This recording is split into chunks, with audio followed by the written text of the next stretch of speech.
이슈 분석 시간입니다. 정부가 수도권 3기 신도시를 발표했습니다. 남양주 왕숙과 하남, 교산, 또 인천 계양과 과천 4곳이 총 선정됐는데요. 서울 인접해 주택을 공급해 서울에 집중된 주택 수요를 분산하겠다는 게 핵심입니다. 과연 정부의 예상대로 공급 확대와 집값 안정을 이끌 수 있을지 부천대 부동산 유통학과 허명 교수와 이야기 나눠보겠습니다. 교수님 어서 오십시오. 예, 안녕하십니까? 네. 이번에 발표된 3기 신도시들, 기존에 거론됐던 후보지들은 아닙니다. 좀 어떻게 보셨는지 평가를 좀 해주시죠. 예, 이번에 정부가 남양주, 하남, 인천, 계양에 이제 신도시를 공급을 하고 과천에도 중규모 택지를 조성하기로 한 공급 발표를 하셨는데요. 아무래도 기대와 우려가 교차하고 있다라고 볼 수가 있겠습니다. 예. 국토부 같은 경우에는 이번 3기 신도시 선정 기준을 서울 도심까지 30분 내로 출퇴근이 가능한 도시를 먼저 만들고 다음으로는 일자리를 만드는 자족형 도시로서 서울 접근성과 자족 기능성을 중요 판단 근거로 하였었습니다. 3기 신도시는 주택 공급뿐만 아니라 서울과의 접근성을 높이기 위한 광역교통망 계획이 포함되어 있다는 점에서 일단 긍정적으로 평가를 할 수 있겠는데요. 예. 실질적으로 서울에 대한 주택 수요가 분산될 수 있을지를 놓고는 좀 회의감을 보이는 견해가 상당히 많습니다. 먼저 국토부가 이들 지역을 선정한 이유로 서울 접근성이 용이하다는 점을 강조를 했는데요. 선정된 지역은 서울 경계로부터 2km 떨어져 있고 광역급행철도인 GTX 등 광역교통망 축을 중심으로 선정되어 서울 도심까지 30분 이내 출퇴근이 가능하다고 설명을 하였습니다. 하지만 기대만큼 서울과 가깝지 않다라는 지적이 있는데요. 이번에 지정된 후보지들은 대부분 서울 외곽순환도로에 걸쳐 있거나 아예 외곽에 위치를 하고 있고요. 당초 유력하게 거론되었던 후보지였던 광명 시흥 지역이나 또는 하남 광북 지역 등과 비교하면 서울에서는 다소 거리가 있는 편으로 당장 해결되지 못한 교통 문제 등을 감안하면 2km가 과연 가까운 거리인지 의구심이 들고 있습니다. 그리고 기존 수도권 1기, 2기 신도시가 교통 등 현안을 해결하지 못하다 보니까 배드타운에 그쳤다라는 그런 지적이 꾸준하게 있었기 때문에 국토부는 이번 발표에 3기 신도시를 자족형 도시로 조성하겠다는 의지를 담았는데요.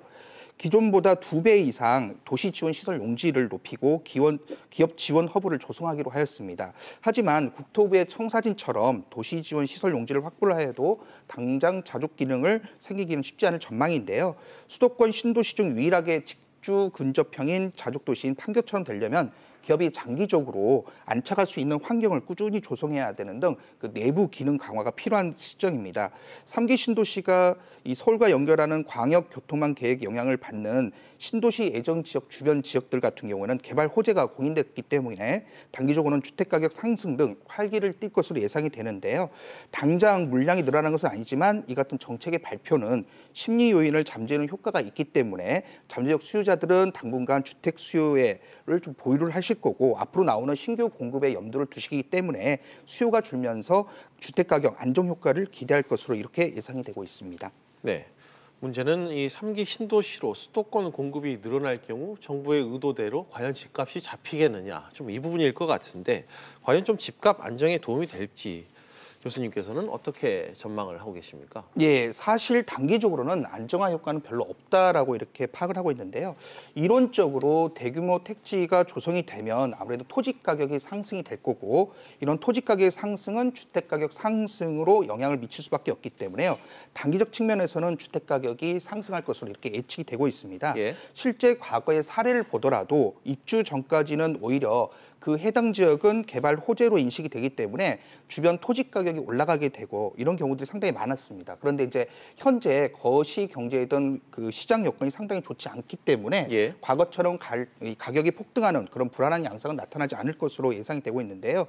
그런데 이제 입주를 하게 되면은 아무래도 주택 가격은 안정화된다라고 보고 있습니다. 과거 이제 5개 1기 신도시를 살펴보면은 200만 원 정도가 이제 입주를 시작했었을 때 입주 전까지에는 20%에서 30% 정도까지 가까이 올랐던 아파트 가격이 입주하는 시점에는 마이너스 5%까지 떨어졌었습니다. 개발 호재라는 이런 심리적 기대감이 아무래도 가격 상승으로 이어졌겠지만요. 실제 입주를 하게 되면은 수요에 비해서 공급이 늘어나기 때문에 현실적으로 가격이 하락이 되겠고요. 그러다 보면은 가격 안정에 대한 효과가 분명히 발생을 할 수 있습니다. 따라서 2기 신도시를 감안해서 3기 신도시의 경우에는 개발 속도를 좀 더 조절하고요. 그다음에 서울 도심에 있는 재건축이나 재개발과 같은 규제 완화를 병행 병행해야지만이 이번 3기 신도시의 공급 효과가 확실하게 나타날 것으로 이렇게 예상을 할 수 있겠습니다. 알겠습니다. 이번에 선정된 이 3기 신도시가 실패를 하지 않으려면 서울과의 접근성이 가장 중요하다. 뭐 정부도 알고 시장 업계 누구나 지금 알고 있는 이 상황입니다.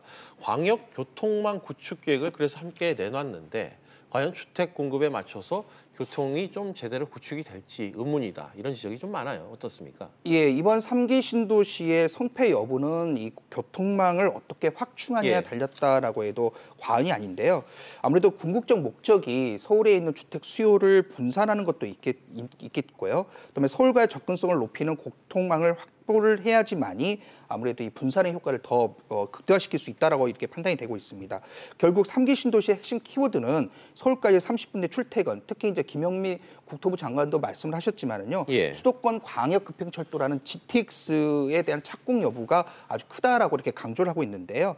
이 3기 신도시로 선정된 남양주 왕숙 지역 같은 경우에는 GTX B 노선에 해당되는데 이 B 노선이 타고 서울역까지 오게 된다면 한 15분, 청량역까지는 예. 약 10분 정도 예상이 되고요. 그다음에 왕숙지구 북측에는 4호선 연장선인 진접선 신설역이 또 만들어지고 남층에는 경의중앙선 신설역이 또 설치가 되기 때문에 교통망이 상당히 개선될 것으로 이렇게 우리가 예상이 되고 있습니다. 하남 교산 지역 같은 경우에는 지하철 3호선 연장선과 GTX B 노선이 이제 여기에 포함이 되고 있고요. 과천지구 같은 경우에는 최근 예비 타당성 조사를 통과한 GTX C 노선이 지나가게끔 되어 있습니다. 그리고 지하철 4호선 선바이역을 이용하시면 사당역까지 약 한 10분 정도까지 이렇게 도착이 가능하고 있고요.